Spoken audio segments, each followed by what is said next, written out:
Hey everybody, it's Kelly from Silly Moon Quilting Co. I hope you're doing great today. So I think today will be the last Eggie video. I might do a class on Eggies. I'm having some fun with them. If you haven't watched us for a while, or if you're new here, go back and check out the last two videos where I show a couple other things on Eggies.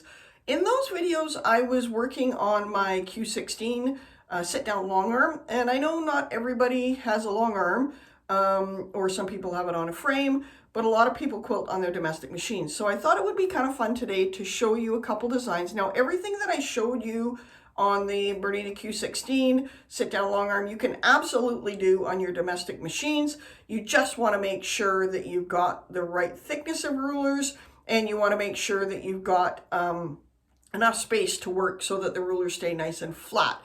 And if you're unsure about those, you can check out our beginner class, and that'll help walk you through those. So today we're going to just do two designs. We're going to be using Eggie 2 and Eggie 1, and we're going to be doing a spiral type design, and we're going to be doing a border design, which you could easily turn into an overall design on your quilt. So these two designs, I hope that you enjoy them. Again, this will be the last video. Make sure you watch to the end for the word of the week. We are in a new week, so at the end of the video, we'll be announcing two winners because I did two videos last week. Stay tuned. Thanks so much, everyone. I hope you enjoy this video. We're going to stitch a couple different designs using our Eggies. I thought it would be fun to show it on a domestic machine. I've showed a lot of videos on the long arm, the Q16 sit down, but this is my BERNINA B735 sit down machine, domestic sewing machine, and I'm going to show you that you can use the Eggies as well on here. Now, the Eggie set A, which consists of these three rulers. So we've got Eggie 3, 1, 2, and 3. They're a great size for using on your domestic. You can use the larger ones, but you need to make sure you've got a nice big flat surface to work on. So the design I'm going to show you today is Eggie 1 and Eggie 2. This is the first one. We're going to do two. The first one you can see here, that Eggie 1 and Eggie 2, although they're a different curve, they're the same length, and that's really important for this design that we're going to be doing. You can see that I've got my sticky tape that's on there. It comes with all of our rulers, of course. I'm going to start using Eggie 2. You can start with either one, but I'm going to start using Eggie 2, and then we're going to come back and use Eggie 1. I've got my cross grid marked on here, and I do have my sew slip mat. It's like a Teflon mat underneath that kind of helps me glide that along when I'm working on my domestic machine. And I also have my speed set at 50%. I have a knob here that is a plus and a minus. Some have a rabbit and a tortoise. Totally up to you, but I set my speed at about half. I find that works better when I'm working on my domestic machine. It keeps me from getting out of control. So I'm going to pull my bobbin thread up. I'm not getting into too much detail on this because I do it in so many different videos. I'm just going to lock my stitches, a couple stitches there to lock, and then bring my needle back so it stays in the down position. Move those out of the way. Can't find my little scissors. Move those out of the way a little bit.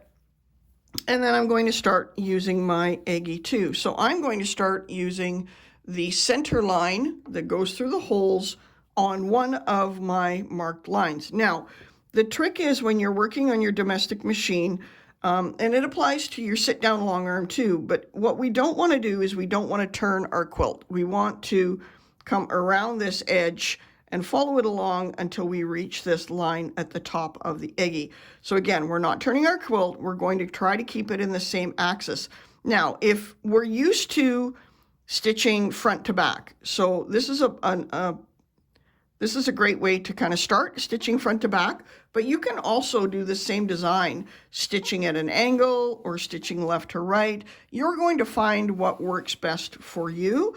I'm going to stitch it this way because I think it'll make it easier for you to see. And then when I do one of the other ones, I will turn my quilt just to show you what it looks like stitching in a different direction. So I'm going to hold my Eggie down, and I'm going to stitch across.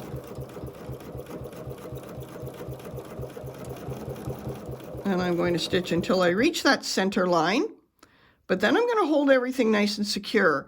And because we're using a ruler, as long as we haven't moved, I should be able to stitch right back down that same line.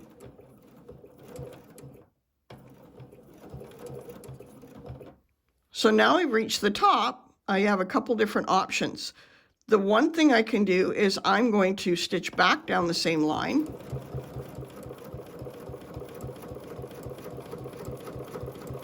And because we're using rulers, if I haven't moved my ruler, I should be able to double stitch on that line. And that's going to give me a chunkier look to this design. So I'm then going to pull in my Eggie 1 and I'm going to line it up exactly the same. So it's going to be on the same line. So the center line is on the same line and I'm going to bring that back up.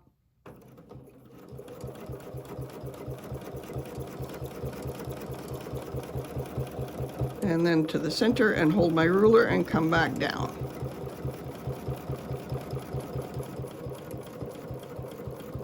So that's a great way to create a heavier looking thread line. Turn that a bit so you can see it. So I've kind of created a little moon using those two because they are the same length. So there's another way to complete the same design. This way will give you the heavier thread look, and it's good practice to make sure you're holding your ruler nice and steady. But I'm going to show you another way to do this same design where you end up with just a single stitch. So it really comes down to what you want to look at. And I'm using a 50 weight thread here, cotton for this one, which I know a lot of times I don't, but sometimes I like to play with thread as well. So I'm using a 50 weight cotton for this design. I'm going to repeat the design in my next marked line, so at 45 degrees to the one I just did. I'm going to do the same thing, but when I do this one, I'm not going to double stitch. I'm going to change rulers part way. So let's see what that looks like. So I'm going to start again with Eggie. Center line lined up on the line that I've got marked. You can see I'm not turning my quilt. I'm just following that ruler. My quilt is staying in the same plane. And I'm going to stitch till I reach my center line. Then I'm going to move my ruler. I'm going to now bring in Eggie 1 and line it up the same way because they're the same length and stitch back where I started from. Taking a minute, move your hands if you need to stitch. Make sure you've got good control of that ruler, and then that's going to stitch back to where you started. So you can see I've got two different weights or thicknesses of how those lines look. So this is double stitching, this is single stitching, and you can choose which one you want to do. Another way you can do this if you don't want to switch rulers back and forth is you can do all of the Eggie 2s and then come back and do all of the Eggie 1s. So there's really a lot of different ways that you can complete the same design. So now I'm going to show you what this would look like. So I haven't turned my quilt. We're going to see what it looks like to stitch the same thing lengthwise or horizontally on our quilt. And I can start with Eggie 1. They're the same. They're going to end up in the same spot, so it doesn't matter.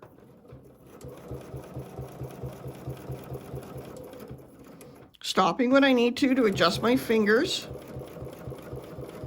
I'm going to stop there, and I'm going to switch my ruler, and I'm going to bring in my Eggie 2, lining it up on the same line.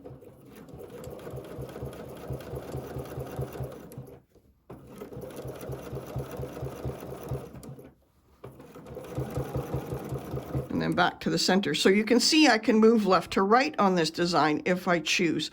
And then I'm going to continue doing the same thing all the way around. And this is a really good design for practicing, for looking behind your ruler foot and kind of getting a feel to where your ruler is going to go, and looking if you have to stand up and look behind or bend down and look behind. Then what we're doing is minimizing the amount of time we need to turn our quilt. And when you're working on a quilt sandwich this size, it's not a big deal. But when, of course, you're working on something bigger, it becomes a big deal. So I'm just going to speed through this and show you what this design looks like. You do need to remember with this design to always make sure you're stitching on the same side. Stitching on the opposite side would create a different design, not necessarily wrong or bad, but it would create a different design. And we want this kind of spiral effect looking here. So I'm going to go ahead and stitch this, and I'll just add some music and speed this up so that this video isn't too long.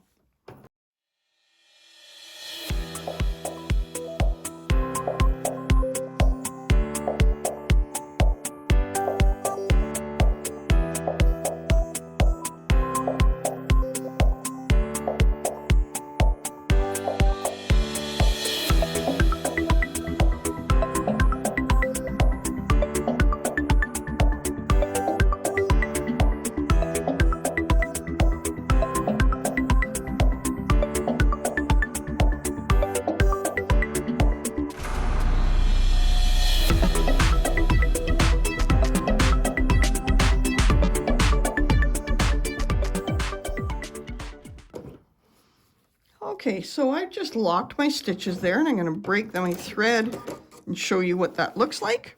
So you can see, and trim all those, you can see that's a really fun design to do on your domestic or long arm machine. And we've used two rulers that are the same length. So Eggie 1 and Eggie 2, because they're the same length, we end up with that dimension of it being two separate lines, but we also end up with it ending at the same spot. So it creates kind of a fun pinwheel type design.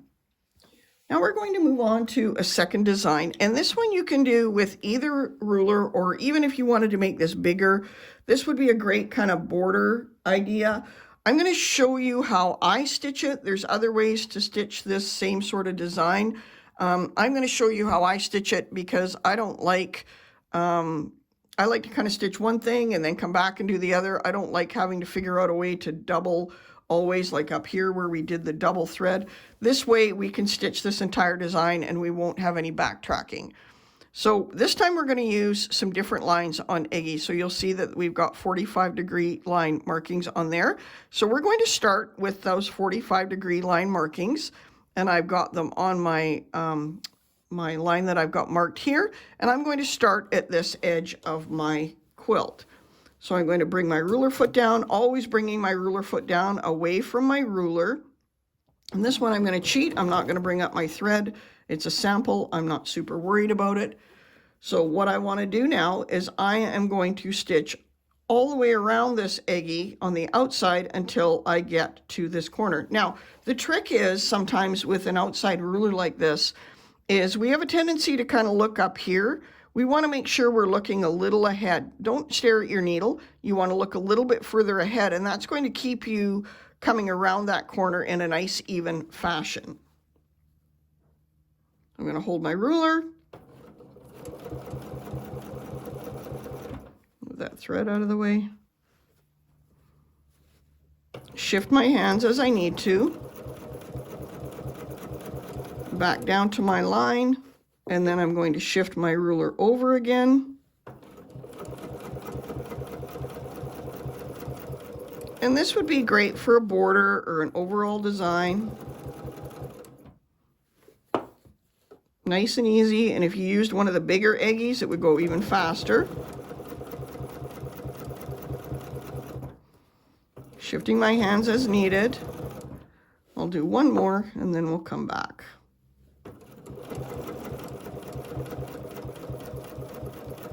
Once I've done the design, I'll explain to you why I do it this way. So I'm here, now I'm going to rotate my ruler so that the opposite 45-degree line marking is on my line that's marked on the quilt. And you can see here, I'm just going to come over here a little bit. You can see here, it looks like it's going to come over top of these lines, and it is. So we're creating a bit of a different design. And then I'm just going to follow my curve again. And we should end up right back where we started. And we did. Oops, we did. And that's good. So I'm going to shift the ruler again the other way, making sure I'm lined up.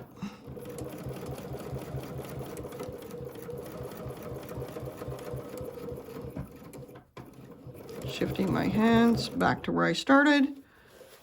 And do one more.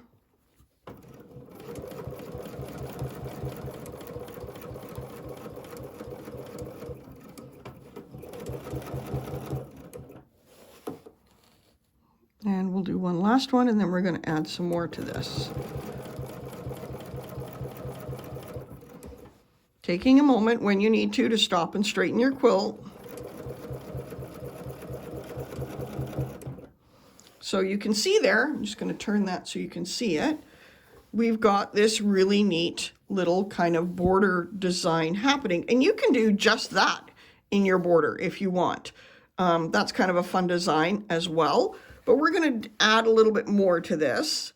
So I'm going to take my Eggie 2 and I'm going to repeat the same process, but now I'm going to go back the other way on the opposite side of this line.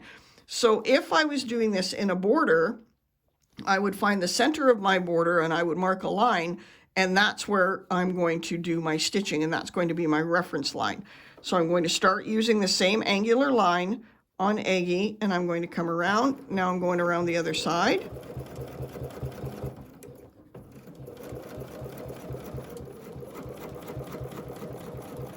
To where I started, and then just keep going all the way along.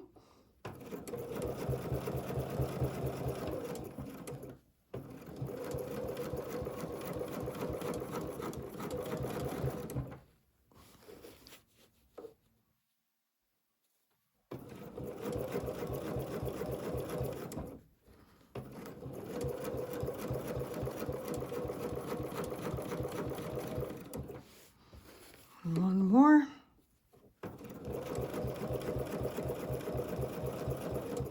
And again, the more you do this, the faster you'll get. But when you're starting, it's important to go nice and slow so that you don't get overwhelmed.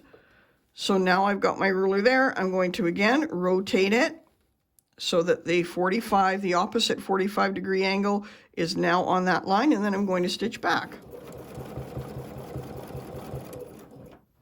Holding everything in place. It's going to bring me back to my point there.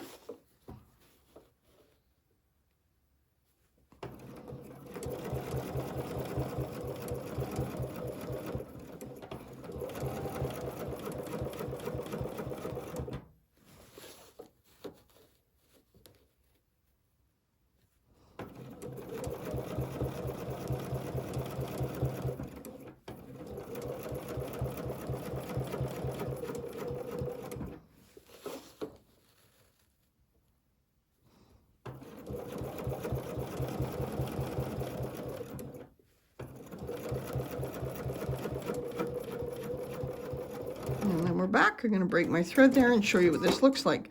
So we've come up with a really fun design that would work great as a border, or we could also do this as an overall design. So we could do our first row and then carry on and do a second row the same across here, and then we'd start ending up with some really fun secondary patterns. And maybe I'll do that in another video, turning these into secondary patterns. But I just wanted to show you that you can absolutely use these on your domestic machine. So there's two fun ideas, a fun border idea and a bit of a spiral idea, things that you can do on your domestic machine. So I hope you enjoy. Hi again, I hope you enjoyed that video. I hope that you see that you can do these designs on your domestic machine. A couple tips and tricks there. If you're new to ruler work and you're interested in our beginner class, we'd love to have you join in. I'll put the link down below for that. Teaching style very much like you see here. I don't take anything too seriously, but I will give you all the tips and tricks that you need to get started on ruler quilting. So let's get down to the important stuff. First of all, we have two winners because we did two videos last week on the Eggies, and each of these winners is entitled to a $20 gift certificate to be used for any of the products on our website. And the first winner is Melissa Makes Quilts 5803. So Melissa, if you see this video, send me an email. I'll put my contact information down below, and we'll make sure that you get your gift certificate so you can purchase whatever you choose on our site. And the second winner is Taurigal, Taurigal. So Taurigal, you've also won a $20 gift certificate for our website. This is Canadian, $20 Canadian gift certificate for our website. Yeah. And I just really want to quickly say thank you so much to everyone that's sharing. Every video that you share, everyone you comment on, everyone that you like and subscribe helps me a lot in the YouTube world. And I guess we'll right quickly get to the word of the week. And the word of the week is going to be snow. Our forecast is snow, which I'm not too happy about. So our word of the week is snow. You want to use the word snow down below in a sentence, and I will pick one winner in our next video, which will be next week, unless I come up with something really cool this week and do a second one. But typically we're going to try to keep them to once a week, and you will see that soon, hopefully. It's going to be on something other than Eggies this time, I promise. If you're done with Eggies, I get it. But I honestly, as I've said before, I'm a circle gal, but I am having a blast with the Eggies. So I hope that you enjoyed this video. Please go out and stitch and have some fun. Have an amazing day, everyone.